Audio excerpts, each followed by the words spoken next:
Be me, 28 years old, sitting at some overpriced beachfront restaurant in Canggu watching the sunset. Should feel romantic. Instead, I'm on day 5 of a girl's trip to Bali, and the only thing I'm feeling is annoyed. Jenna's engaged. Sophie's got 3 guys texting her, and I'm single. Again. So what happened with that last guy? Sophie asks. The finance one. Brad. I take a long sip of my cocktail. He just stopped trying, like they all do. What do you mean, stopped trying? I mean exactly that. 2 months, things were going great. Then he started prioritizing everything else. His climbing gym, his friends, work. I'd text about brunch on Saturdays and he'd be like, already at the gym, maybe later. And then later never happened. Sophie makes a face. Classic man-child behavior, right? Like you're 32 years old, Brad. Maybe prioritize building something real over hanging off a wall like an overgrown Spider-Man. Did you tell him that? Jenna asks. Not in those exact words, but yeah. I told him he needed to figure out his priorities, and then he just faded. At the table next to us, a group of Australian guys are getting loud about some motorbike adventure. No girlfriends in sight, just 5 dudes in their 30s acting like they're on permanent vacation from responsibility. See? I gesture toward them. Even here, even on vacation, men would literally rather hang out with each other than grow up. It's an epidemic, Sophie agrees. I was reading this article about how men are just opting out of relationships entirely now, choosing video games and gym selfies over actual partnership. Jenna's quiet. Mike loves his golf Sundays. I never compete with that. That's different, I say quickly. Mike's committed to you. He put a ring on it. These guys won't even commit to consistent plans. I think about Tyler, the architect. He'd get excited talking about his projects, light and materials and technical stuff I didn't understand. I'd check Instagram after 10 minutes, but then he'd zone out when I talked about work drama. And then I posted something about men needing to emotionally evolve. He saw it. Things changed after that. Then Chris. Personal trainer. His friends were so immature. Fantasy football drafts, poker nights every Thursday. When I suggested he spend less time with them, he looked at me like I'd asked him to cut off a limb. You know what it is? I say. They're scared of strong women. They want someone who'll just go along with everything, never challenge them, never push them to be better. Truth, Sophie says, raising her glass. The Australian guys are planning their whole next week. Surf spots, hiking, waterfall adventures, not a single mention of anyone back home. Just them, their hobbies, their freedom. I pull out my phone and snap the sunset. Post it to Instagram. Finding myself in paradise. Sometimes you have to leave to gain perspective, like start rolling in immediately. Gorgeous. Living your best life, Queen. When we get back, I'm approaching this differently, I announce. New strategy. Better photos, better bio, higher standards. I'm done settling for low-effort men who'd rather spend weekends climbing rocks than building an actual life. Yes. Sophie clinks her glass against mine. Make them compete for you. You bring so much to the table? Exactly. I have a good job, my own place, I travel. Any guy would be lucky. That night, I update all my dating apps. New Bali photos, new bio. Looking for someone who's actually ready for something real. No man-children, please. 3 weeks after Bali, I'm staring at my phone like it personally offended me. Marcus hasn't responded in 4 hours. The dating app overhaul worked at first. Better matches, actual careers, decent profiles. Marcus seemed perfect. 30. Product manager at some tech company.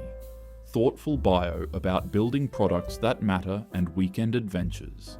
First date at a craft cocktail place. He asked good questions, said all the right things about wanting something serious. Second date, he suggested hiking. I wasn't thrilled, sweating, no makeup, but went along. Figured it showed I was easygoing. Third date at his place, he actually cooked. Nice apartment, good wine. We hooked up, everything seemed right. That was 2 weeks ago. Since then, he still texts, but less. Still responds, but slower. Not escalating, not making real plans. After our last date, I brought it up. So where do you see this going? He smiled, kissed my forehead. I think you're great, Ash. I'm just taking my time. I need to really know someone before I commit. That takes more than a few weeks. A few weeks? How much time does he need? I check Instagram. His story is up. Photo of him at a car meet. His BMW parked among expensive vehicles. Caption, freedom looks good on her. Next story, him and 5 guys at Topgolf. The boy's up? Is the thing? I click his profile. A highlight reel labeled The Build. All photos of his car. Engine parts, new wheels, comments from guys, living the dream bro, and stay free king. Stay free? Free from what? I close Instagram. My text from this morning sits unread. Want to grab dinner this weekend? 4 hours ago he posted to Instagram, but hasn't read my text. Another match messages me. Jason, 29, physical therapist. We chat, he's funny. Suggests coffee Saturday afternoon. Can't do afternoon. What about Saturday night? Would love to, but that's my weekly D&D session. Friday night? Friday works. Marcus finally texts. Hey, sorry, was that a thing with the guys? This weekend is packed, but maybe next week? A thing with the guys. Cool. Friday with Jason goes really well. Great conversation. He's present and engaged. We close down the bar, walk around for another hour. He kisses me goodnight, wants to see me again. Sunday brunch is good too. 3 hours of bottomless drinks and easy conversation. He mentions his D&D group. 5 years, same campaign. That's dedication, I say. Yeah, they're good people. Thursday nights are sacred though. Every Thursday? Every Thursday. Been doing it since college, I laugh. That's like a part-time job. He laughs too, but something shifts. I mean, it's important to me. No, I get it. Cool that you have hobbies. Wednesday he texts morning of our plans. Hey, something came up with work. Rain check? No worries. Thursday? That's D&D night, remember? Right. Can you skip one session? He reads it. An hour passes. Finally. Hey, I don't think this is going to work out. You're great, but I think we're looking for different things. Best of luck. He chose a game. A literal fantasy game. Overseeing me. I screenshot it to the group chat. Are you fucking kidding me? Sophie. What a child. Marcus texts that evening. Hey, free tomorrow if you want to, grab drinks. Something stops me from saying yes. Actually, I need to know what this is. Are we building towards something, or just killing time? 3 dots appear, disappear, appear. I like hanging out with you. I'm just not trying to rush into anything serious. Why put a label on it? Because I'm 28 and I don't have time to waste on situationships. That's fair. I think you're looking for something I'm not ready to give right now. Another one bites the dust. These guys aren't bad people. They're just opting out, choosing their cars and their boys and their hobbies over building something real. I text my brother, you free Friday? Need to talk? Yeah. Come over, I'll order food.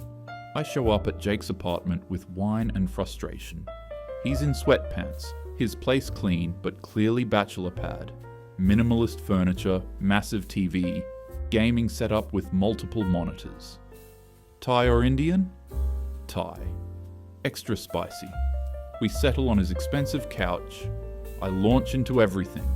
Bali, Marcus and his car meets, Jason and his game night. I'm doing everything right, I tell him. I'm clear about what I want. I take care of myself. But every guy would rather spend time on hobbies or with friends than build something real. Jake sips his wine. What do you think the common factor is? I bristle. Don't. Don't what? Don't make this about me. This is about men. Walk me through a typical early relationship. What does the guy get out of it? What do you mean, get out of it? A relationship isn't a transaction.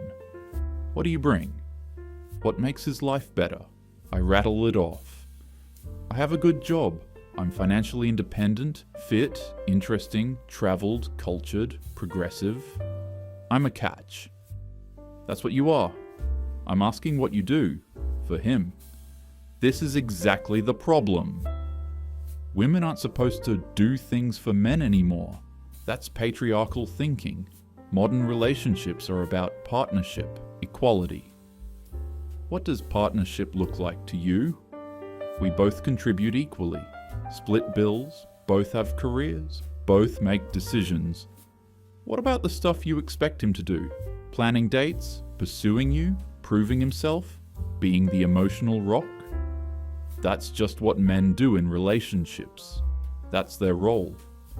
Jake pauses. So, equality, except for all the traditional things you still want from him. It's not the same. Isn't it though? I change tactics. The real issue is men choosing video games over real women. Marcus posts about his car like it's his girlfriend. Jason picked a fantasy game over me. Jake smiles. Most of my friends are single by choice now. Why? Because we're happy. Gaming nights, gym sessions, weekend trips, working on projects. Our lives are genuinely good, peaceful. We have money for ourselves, time for hobbies, no drama. You're seriously saying video games make you happier than relationships? Video games don't criticize me. They don't demand I change. They don't make me feel like I'm constantly failing tests I didn't know I was taking. So, you're just giving up? How pathetic. We're not giving up. We're opting out. There's a difference. This is why birth rates are falling. Because men are too weak to handle real women. Jake stands up. Real women like you? Ash, I love you. You're my sister. But if you were my girlfriend... He pauses. I'd have chosen my PlayStation 6 months in. The words hit like ice water. Jake sits back down, starts eating like he didn't just shatter my worldview. That's not fair, I manage. You asked for honesty. Not that kind. What kind did you want? I stand, needing to move. I came for support, not to be attacked. I'm not attacking you. You're saying it's my fault men won't commit. I'm saying maybe ask yourself what you're offering that would make a man reorganize his entire life around you. I shouldn't have to offer anything. They should want to be with me because of who I am. Jake sets his food down. Most of my friends used to date seriously. Tyler, guy I work with, was engaged. 5 years. Then she started treating him like a renovation project. Constant criticism. Nothing was good enough. He makes 6 figures, Ash. Has his own house. But she made him feel like a failure every day. That's not... He called off the engagement. You know what he told me? Best money I ever spent. He's happy now. Good for Tyler. Marcus is probably similar. Jason too. These guys aren't commitment phobic. They're smart. They've seen bad relationships. They're vetting. And if someone shows red flags early, like expecting them to give up commitments after one date, they walk. I didn't expect... You suggested he skip his weekly thing. After one date, what does that tell him about 6 months in? I grab my jacket. I should go. Ash? No, I get it. This is all my fault. Message received. That's not what I'm saying. Then what? Jake faces me. If being with you feels like a job, men will choose their actual jobs. If it feels like a test, they'll choose things that don't grade them. If it means giving up things that make them happy, they'll choose those things. So I should lower my standards? Accept scraps? Maybe your standards should include what you bring, not just what you expect. I'm at the door. You and your friends can enjoy your little boys club, but don't come crying when you're 50 and alone. I won't be the one crying, Ash. I leave. His words follow me to the car. 3 days later, I text Derek, my ex. 8 months together, ended 6 months ago. Coffee tomorrow? Would be good to catch up? Sure. 2 p.m. at Novo? When he walks in, I almost don't recognize it. Derek lost 20 pounds. His face is sharper, wearing clothes that fit, hair different, even carries himself differently. He looks happy. You look great, I say. Thanks. Been working on it. He orders black coffee. Used to get sugary lattes. How have you been? Good. Just got back from Bali. Nice. I saw the photos, right? Instagram friends. You've been busy too. Rock climbing? His face lights up. Yeah. Finally joined a gym. 5 times a week. It's addictive. Problem solving, physical challenge. Made a whole new friend group. We do trips every other weekend. Just got back from Red River Gorge. Must be nice, having all that time. He doesn't catch my tone, or ignores it. It is? So I've been thinking about us. I pivot. Why things didn't work. His expression shifts. Careful. It ran its course. But specifically, what did I do? Ash, you didn't do anything wrong. We wanted different things. That's not an answer. I deserve more than cliches. He takes a long sip. You really want to do this? Yes. Okay. Derek leans back. Being with you was exhausting? The word lands like a slap. How? Every date felt like a job interview, like I was being evaluated. Nothing I planned was good enough. Your friends? God. Every time we hung out, I felt graded. I'd hear later how Sophie thought I was low energy, or Jenna said I should step up my career. They were trying to help? Help who? The constant comments. My hobbies were immature. My friends were man-children. My apartment wasn't nice enough. My job wasn't ambitious enough. I made 65,000, Ash, but you made me feel like I was barely scraping by. I was pushing you to be your best? No. You were trying to make me into someone else, someone who looked better on paper, someone your friends would approve of. So, you left me for rock climbing? Derek's expression softens. I didn't leave you for rock climbing. I chose it because when I'm on a wall, I'm not being criticized. When I'm with my crew, I'm not being tested. When I'm planning trips, it's for me, not to prove something to someone who already decided I'm not enough. That's not fair. You asked for honesty. My life got better when you left it. Not because you're a bad person, but because you made me feel like one. And I'm not. I'm just a regular guy who wanted to be appreciated, not fixed. Tears come. I wipe them quickly. For what it's worth, I did care about you. But caring about someone who doesn't like who you are? That's not sustainable. He pays for both coffees. I hope you figure things out. And leaves. I sit there for 20 minutes. Everything connects. Jake's questions. Marcus not escalating. Jason walking away. At home, I open my journal. Review past relationships. Every entry is about what they did wrong, never what I contributed. With Brad, he invited me climbing twice. I refused both times, called it not a real date. Then complained he chose climbing over me. With Tyler, he tried talking about his architecture projects. I'd scroll my phone, but expected him to listen to 30-minute work drama dissections. With Chris, his friends welcomed me to poker night. I declined, said I didn't do boy things. Then got offended when he kept going. With Marcus, I pushed for exclusivity after 3 weeks. Never asked his timeline. Never considered he might need to vet whether I was wife material. With Jason, asked him to skip his weekly commitment after 1 date.